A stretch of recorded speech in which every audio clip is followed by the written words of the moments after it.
안녕하세요. 소소하게 크게입니다. 오늘은 제가 명동에 간 이야기, 그리고 명동에 가서 제가 느꼈던 거를 한번 말씀을 드리려고 합니다. 명동에 가면 제가 꼭 챙겨 먹는 게 있는데 그게 명동 교자입니다. 명동 교자 가가지고 그 칼국수 하나 시켜가지고 칼국수에 교자 딱 하나 시켜서 맛있게 먹고 나면 근처에 또 수플레 팬케이크를 파는 데가 있어요. 그 수플레 팬케이크 엄청 몽글몽글하거든요. 그거를 하나 같이 사 먹으면서 커피 한잔 하면 정말 맛있어가지고 제가 맨날 명동에 가면 그것만 챙겨 먹어요. 다른 메뉴는 잘 안 먹고 그것만 거의 먹는 편입니다. 그래서 오늘도 맛있게 먹으려고 명동 교자에 딱 갔어요. 근데 명동에 내리자마자 좀 심상치 않더라고. 사람이 없어. 사람이 거의 없어가지고 와, 이거 완전 아직까지 코로나가 여기서 영향을 많이 끼치는구나 라는 걸 느끼고 있었는데 길을 걸어가면서 더 심하더라고요. 막 보니까 상점들이 다 닫아 있어요. 화장품 가게도 다 닫아 있고 뭐 임시 휴업 또는 임대 문의하면서 다 장사를 안 하고 있어. 그래가지고 약간 좀 스산한 느낌이 들 정도로 많이 장사를 안 하고 계시더라고요. 문을 닫은 데가 많아가지고. 그러다가 이제 명동교자에 갔는데 명동교자는 늘 항상 사람이 많았어요. 줄을 서 있거나 아니면 줄을 서지 않더라도 올라가면 막 사람들이 막 박짝박짝하고 막 옆에 무조건 합석해야 되잖아요. 아시잖아요. 가본 사람들 합석을 해야 되는데 이제는 사람이 없어가지고 옆에 한 칸을 비우고 앉더라고요. 이게 뭐 코로나 때문에 사회적 거리두기 운동일 수도 있지만 그런 걸 감안하더라도 한 테이블을 띄우고 앉는데도 사람이 드문드문 앉아 있을 정도로 빈자리가 드문드문 있을 정도로 사람들이 없었어요. 그러니까 완전 명동이 타격이 어마어마한 거지. 그 이유가 외국인들이 대부분 명동 상권을 유지를 했단 말이에요. 일본인, 중국인, 뭐 홍콩, 대만 이런 데서 우리나라에 놀러 와가지고 역시 한국 하면 명동이지라고 하면서 명동에서 뭐 돈가스도 먹고 교자도 먹고 옷도 사고 화장품도 사고 근처에 시내 면세점 있으니까 롯데 면세점 가고 신세계 면세점 가서 쇼핑 열심히 하고 다시 공항철도 타고 인천공항으로 나가고 또는 김포공항으로 나가고 이게 루트였단 말이죠. 근데 이게 코로나 사태로 외국인들이 못 들어오면서 명동 상권이 완전 죽었더라고요. 그러면 여기서 타격받는 게 뭐가 있냐면 면세점 당연히 타격받겠죠. 제가 오늘 가서 느낀 게 뭐냐면 면세점 이거 계속 타격받겠네? 라는 거랑 화장품 가게 이거 어렵겠네. 로드샵이나 아니면 면세점에 기대서 매출을 내던 그런 중소 화장품 회사를 많이 어렵겠네 라고 생각을 했고 실제 중국에 좀 의지를 하고 있던 그런 화장품 업체들 중에 몇몇 업체, 비상장 업체인데 마스크팩을 정말 잘 만드는 업체가 있었어요. 그런 업체들도 지금 적자로 전환을 하면서 상장 계획이 완전 꼬여버렸어요. 그런 업체들이 많고 실제 상장사 중에서 로드샵이나 면세점에 의지를 많이 하던 옛날에는 면세점에 입점했다고 하면 그 회사의 주가가 막 오르기도 했어요. 근데 지금은 면세점에 입점을 했다 한들 팔리지를 않으니까 이거는 뭐 그 회사들이 살아나기 좀 아직까지는 어렵겠다 시기상조가 아닌가 기대감만으로 이게 버티긴 좀 어렵지 않나라는 생각을 했고 지금까지 또 외국인이 안 들어오고 있다는 거는 전 세계적으로 마찬가지거든요. 우리도 미국에 못 가고 미국도 우리나라 못 오고 많이 없잖아요. 그런 교류가 그런 걸 봤을 때 항공사들도 아직까지는 어렵다. 여행사들도 지금 실물 경기로 봐서는 좀 어렵다라는 게 제 예상이고 그렇게 되면 지금 또 주위에 보면 영화관 아니면 영화관에 콘텐츠를 대는 콘텐츠 업체들 뭐 쇼박스라든지 영화를 제공을 해주는 제작사들 유통사들 그런 애들도 당연히 어렵겠다라는 생각을 했고 CJ CGV라든지 대한항공을 보면 좀 그런 생각이 들어요. 특히 대한항공을 보면 유상증자를 하잖아요. 그런 식으로 유상증자를 계속 해버리면 기존에 있던 그런 항공사나 여행사가 망하지는 않겠지만 이게 기존 주주들은 거지가 되는 경우가 발생을 합니다. 기존 주주들이 갖고 있던 주식의 가치는 완전 휴지 조각이 되는 경우가 있습니다. 워렌 버핏을 사람들이 많이 이제 늙었다 또는 워렌 버핏 이제 막 갔다 라고 말을 할 수도 있어요. 근데 저는 개인적으로는 틀렸다고 보는 게 워렌 버핏은 예전에 그런 말을 했습니다. 항공사의 펀더멘털이 좋아서 산 게 아니고 그냥 항공업 자체가 이제는 경쟁이 많이 죽었고 요게 바스켓으로 좀 한번 담아보자. 바스켓이란 말은 어떤 항공사가 좋은지를 모르니까 전체 항공사 골고루 한번 나눠 사보자 라고 하면서 4개 항공사를 산 거였어요.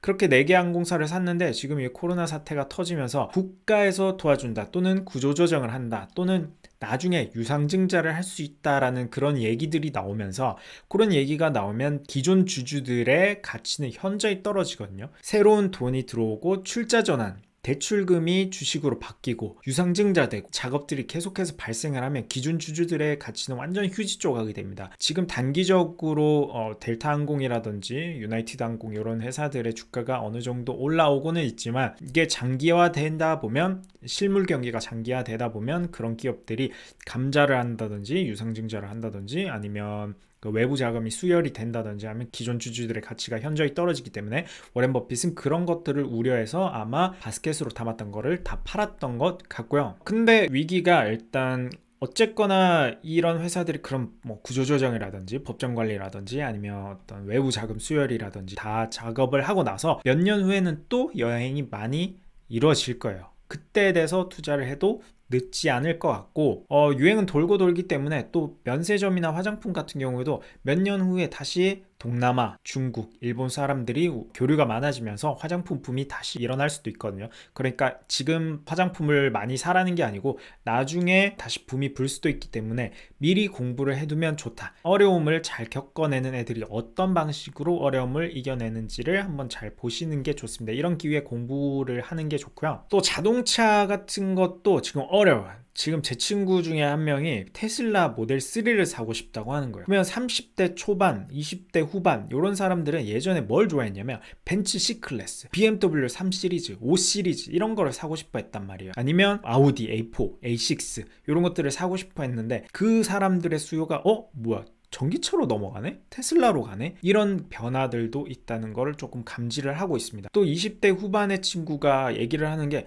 자기는 첫 차를 사면 전기차를 사고 싶대요. 하이브리드도 아니고 휘발유도 디젤도 아닌 전기차를 사고 싶다라는 말을 합니다. 그래서 요즘에 제가 느끼는 게 자동차도 어렵지 않을까. 물론 예전에 삼성전자가 애플의 그 아이폰 3, 아이폰 2 이런 것들을 대적하기 위해서 갤럭시라는 모델을 냈고 처음에는 고전을 했어요. 근데 한 3년, 4년 동안 반도체에서 벌어들이는 돈으로 열심히 핸드폰에 투자를 해서 어느 정도 퀄리티를 따라가기 시작했습니다. 그래서 지금의 삼성전자 IM 사업부 휴대폰을 굉장히 아직까지 잘 만드는 그 사업부가 남아있는 거고 전 세계 판매량 1등을 하고 있는 거죠. 그렇지만 그 중간에 몇 년 동안은 굉장히 어려움을 겪었단 말이에요. 그런 것처럼 현대차나 기아차 같은 경우에도 물론 나중에는 다 따라갈 수 있다고 봅니다. 혹자들은 현대차나 기아차가 핸드폰 자동차계의 삼성전자고 테슬라가 애플이다 뭐 이렇게 말을 하고 있는데 현대차나 기아차 같은 경우에도 언젠간 따라가겠지만 핸드폰보다 걔네는 길어요. 핸드폰은 1년마다 새로운 모델이 나오지만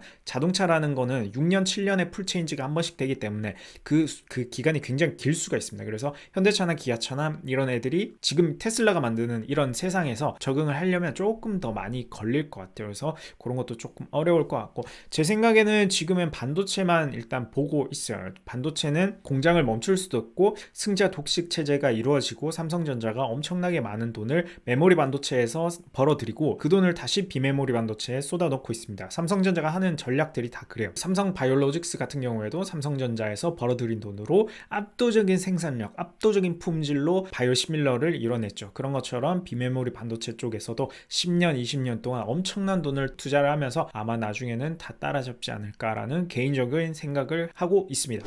그래서 지금 안타까운 게 주식 투자를 하기 되게 어려운 게 뭐냐면 옛날에 슈퍼개미들이 막 100억, 200억 벌었다, 책 냈다, 뭐 얼마 벌었다 하면서 자랑하던 그런 엄청난 분들이 대부분 2001년, 2002년부터 2007년 사이에 나왔어요. 그때가 뭐냐면 중국이 엄청나게 눈부신 성장을 할 때입니다. 철강, 조선, 뭐 화학, 뭐 할 것 없이 전자할 것 없이 만드는 대로 다 팔리는 거예요, 중국에. 그 시기에 우리나라도 정말 많은 산업들이 성장을 했는데 중국이 성장하면서 걔네도 직접 생산을 하기 시작하고 걔네가 조금 저성장 국면에 들어가면서 내수 살리기 또는 해외 거를 이제 내재화하는 경우가 많이 생기고 우리나라가 많이 힘들어졌죠. 그러다 보니 지금은 투자를 할 데가 별로 없어요. 그럼 어디에 투자를 해야 되냐? 제가 생각하기에는 정말 승자 독식, 중국이 따라오지 못하는, 중국이 따라오기 굉장히 힘든 반도체 쪽에 투자하는 게 좋고 또는 소프트웨어, 지금 네이버라든지 카카오라든지 굉장히 주목을 받고 있죠. 지금 어느 정도 거품이 있다고 생각해요. 이 정도로 개인 투자자들이 많이 사고 기관이나 외국인이 관심을 많이 갖고 전 국민이 다 카카오에 투자하고 싶어하고 이럴 때는 분명히 거품이 어느 정도는 있다고 생각합니다. 근데 이런 게 기분이 나쁘지는 않아요.